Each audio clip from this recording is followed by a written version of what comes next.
having some oatmeal.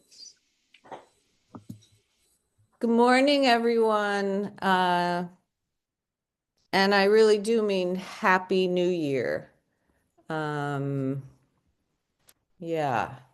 So this week we turn from the book of Genesis, the book of beginnings, to the book of Exodus. Humanity begins a journey shifting from the consciousness. And in this book, what will happen is that humanity will begin our journey of shifting from the consciousness and resulting political and economic, societal, family structures and apparatuses that produce and come from frozenness of heart and speech. And that state, that consciousness of where our heart, our speech, our pain, our trauma is frozen in us is metaphorically called in Torah Egypt, Mitzrayim, because that word Mitzrayim means frozenness, constriction, tightness. So we are to begin a journey. If we want to journey to freedom, to the freedom that comes from being connected to everything, knowing your place, trusting your place in the world, trusting that there is some overriding uh, intelligence to the universe that holds us in place, that brought us here to help fix whatever clouds us from seeing this. This is the journey that will now open into the next rest of the four books of the Torah. Um, and we think of this book, right, the book of Exodus, as a book about the exile. And in some of the Jewish tradition, the exile, what the exile is that our human capacity to use words, to communicate, to understand and be understood, to resolve our problems, that our human capacity for this, which we gained uh, in the Garden of Eden. And it's not clear if we were supposed to gain it, right? When Eve ate the apple, right? She gained that capacity to human communication and knowing, da'at, to know what is the way forward or not, right? It's a little unclear whether that was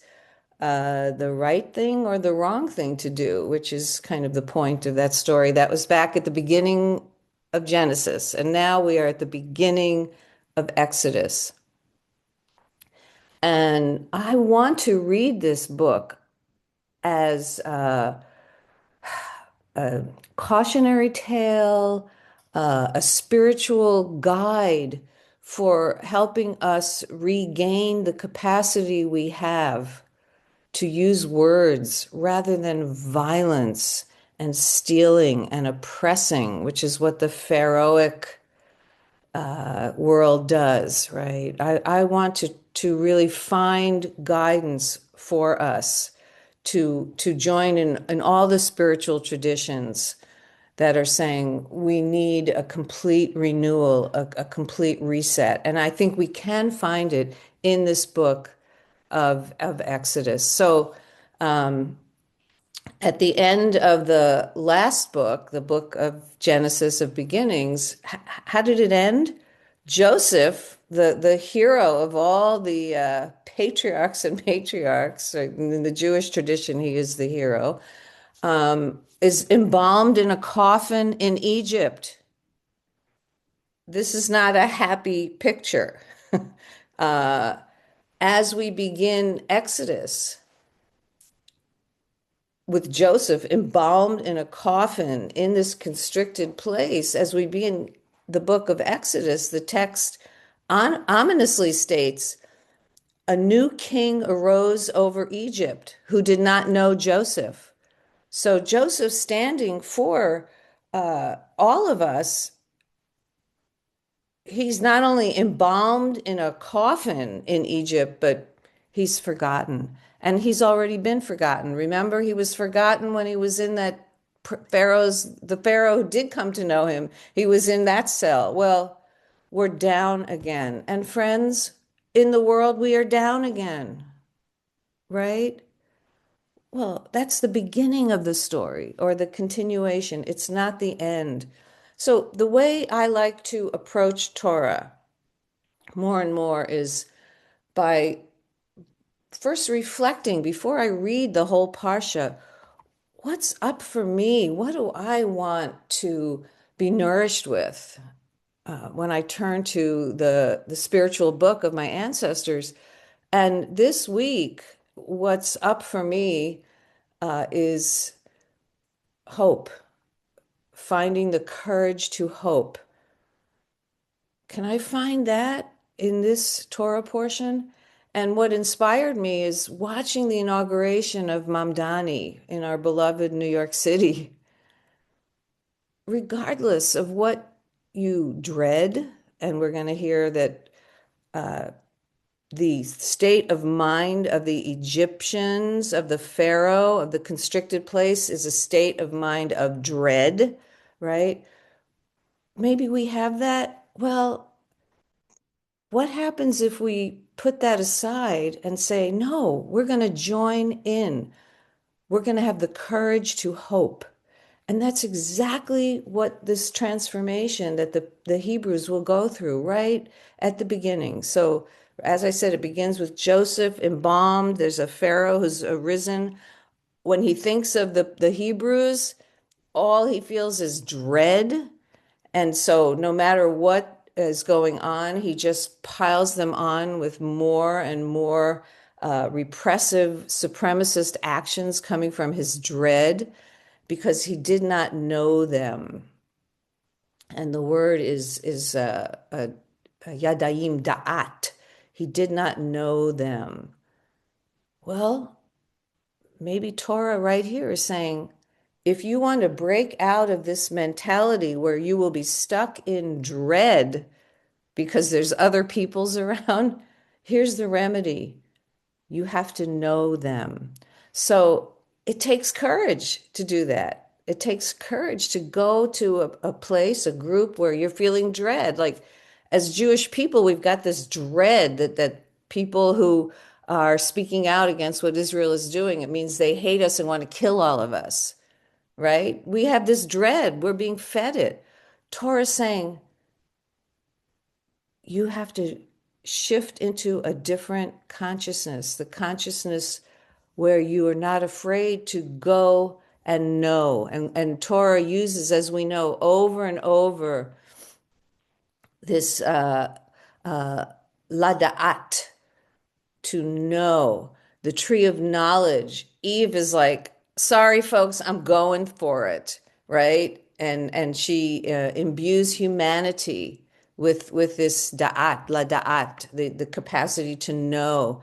And then later on in this book of Genesis, we will be commanded to know the foreigner, to know the immigrant, because we know yadatem, we have to know their feelings because we know their feelings because we were slaves. So Torah is saying if you want to get out of this consciousness of dread, of dreading, of seeing enemies everywhere, you have to go to it, through it, into it. And don't we know this in our own pain when we look inside ourselves, right? And we see, I'm going to see this person again or this family member, and I have this sense of fear, of dread.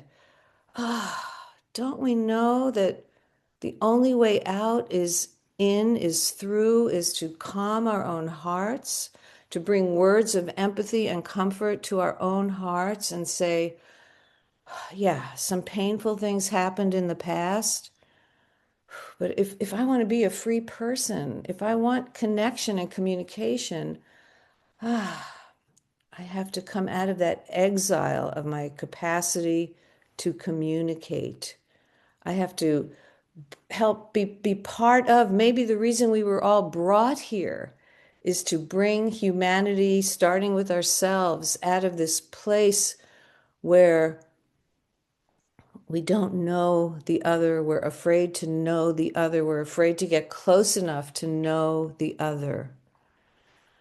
Yeah. So the question right from the beginning is, suffering is here. The society is suffering, the consciousness is suffering. How are we going to be different? What does Torah show us? And oh my gosh, does this parsha show us over and over incredible modelings of being different? First of all, the midwives, right? Right at the beginning, the midwives are instructed directly by Pharaoh, kill all the babies who are born as boys. And the midwives are like, no way. The midwives actually use their language. It is the most beautiful act of resistance, of non-cooperation. No, we can't do that. And when Pharaoh says, well, why didn't you kill all these boys? They're like, oh, we can't. You don't understand in the world of birthing what it's like. And the midwives, because they have found the way to communicate to Pharaoh the language of compassion, skillfulness, resistance, resisting non-cooperation.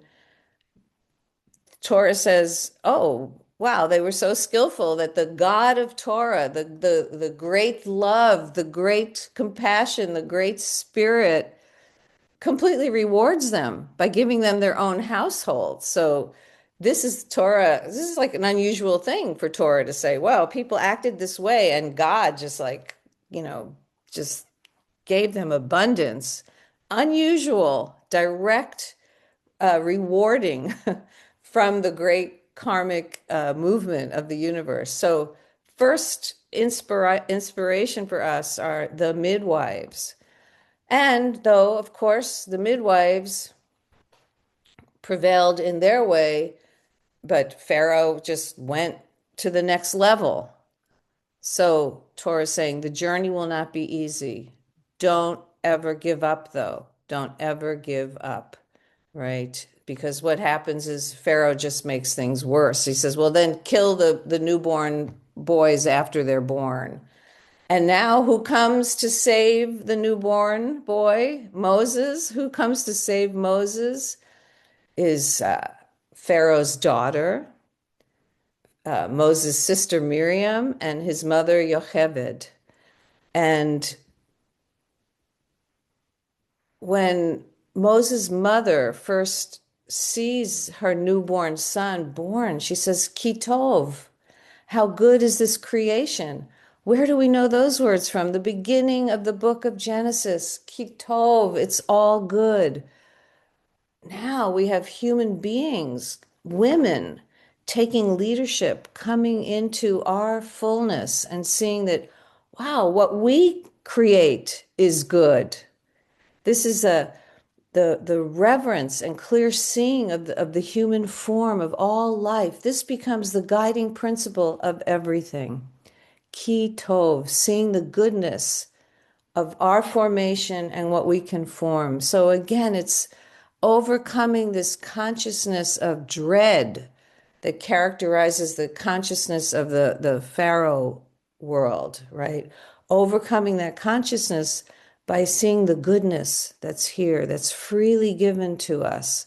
And Yocheved, that's the name of Moses' mother, she saves this baby who doesn't yet have a name, right? She saves him by putting him in a teva, which is exactly what Noah built in the second parsha of the book of Genesis, an ark, a vessel that keeps life afloat when the waters rage. So again, for the second time now, Torah is highlighting in great detail the human work to construct a life-saving teva. So a teva, this is what baby Moses is going to float down the Nile, the river of life, the river of Torah, the river of goodness, of compassion, however you want to think of that river, right, that the baby Moses is put in. Torah is saying to us, find the river in which to put your good deeds, your beauty, your contribution. Make your contribution and put it in this river of life. And this word teva means the structure of word. So Torah is also pointing to find your words, humanity. Shift from this violence of hatred to resolving our dilemmas, our conflicts using the word. And the cry of the infant Moses from the Teva in the river is what Moses' second mother, Pharaoh's daughter, Batya, will hear. And she gives him the name Moses. He carries an Egyptian name, she explains in the story, because she drew him from the water. And Torah embraces this to remind Moses and the world, his name, that he and liberation are from the river, from the flow of life, what flows through the heart of all things and places. In ancient Egypt and in Egypt today, that river is what flows through the heart of all things. That life and liberation and salvation flow from the aliveness that is always there in the midst of our trauma. And it's from the place in us that is awakened to compassion by the cry of babies. We must awaken to compassion from the cry of babies. And Miriam, Moses' sister, is watching all of this, and she sees Pharaoh's daughter pull her baby brother out of the stream. And she also has been drawn to the river, right? And Yocheved, the women are always working with other women and drawn to these places where water flows. And Miriam will continue in Torah to stand for this aspect of us, this aspect of humanity that we need, that keeps us close to the river, to remembering that we are all one, that we can't let these feelings of fear and dread overcome what else we've been given, which is the capacity to find words and courage to get close even to what scares us, and to find skillful means of changing our situation. Well, Moses grows up in the palace, and things are just getting worse and worse. And the enslaved peoples, the Hebrews, are left behind in Egypt to find in themselves what Moses has yet to find, this cry, the cry beneath words that awakens compassion. And another pivotal moment in this first Torah portion, it's really so full of amazing guidance and teachings for us. The people finally find that cry that awakens compassion, just like the baby Moses had that cry when he was in the river Nile. Now the people who are enslaved, they cry out, and the God of Torah is awakened by the people's cry. And this is the awakening of the great love, of the great compassion. And the God of Torah hears the people's cry. And he says, in order to see me, you have to become yourself. You have to hear your own scream. And Torah is telling us that this great love and compassion, it is eternally present. Even in our darkest times, like this week, our country, if you're in the US, I think we're at least live right now, we're all in the US. Our country is bombing other countries this week. It's like we've returned to this past that we thought somehow we could go beyond, right? We are in a dark time. We are in the wilderness. We are wandering. We feel as if we're being consumed. And what happens in the Torah? A message. What do you do when you have a sense you're being consumed by these fires burning all around you in your name? Moses wanders and he comes upon, he's now a shepherd working, living and married and shepherding with the Midianite people, a free desert people. While all of this drama is going on between the Hebrews and the Pharaohs, there are free people, and the Midianites represent those free people. And Moses has joined them. He's learning what it's like to live in freedom. Oh, it's embodying him. He's feeling it. So, because he's been living with this free people, he sees a bush as he's shepherding in those beautiful hills. He sees a bush that's burning, but the fire is not consuming the bush. Ah, he sees the fire that burns without consuming. Oh, he sees it as possible to transform this fire of anger that led him to violence when he ran from Egypt. It's possible to transform this fire of dread that the Egyptians are stuck in. He sees that. He awakens to deep seeing and witnessing, and he receives the most incredible name for the God of Torah. It's my favorite name, I think. There's so many. Ehyeh, Asher, Ehyeh. What are you? He says. What are you that can withstand this burning without being consumed? What are you here to show me? I will be what I will be. I will always be with you. When you cultivate the heart mind that can stop and recognize me, that can be present. Moses receives the instruction and the answer and the word, Hineni, I'm present. No, he's finding out when he's present to this burning, unconsuming fire. He could be with anger, he could be with dread. It doesn't consume him, it doesn't turn to hatred. No, he can know. He can be present and know that when you witness other people's suffering, when you witness your own suffering, you are standing on holy ground. And that is what this unconsuming fire tells him. All the ground you stand on is holy. You don't need to be like Pharaoh, building stockades and walls to keep others out. Make where you are holy. And you make it that way by being fully present. That's all you have to do. And the actions that liberate will come.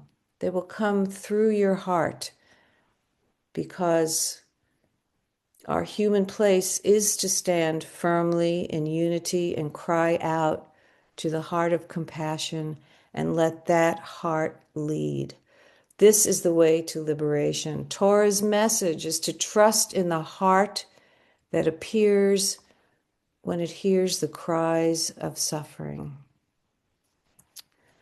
So I'm just blessing all of us that somehow this can be a year where we find the courage to hope. That's what I saw when I watched the inauguration of Mamdani on the YouTube. All these people who have the courage to hope.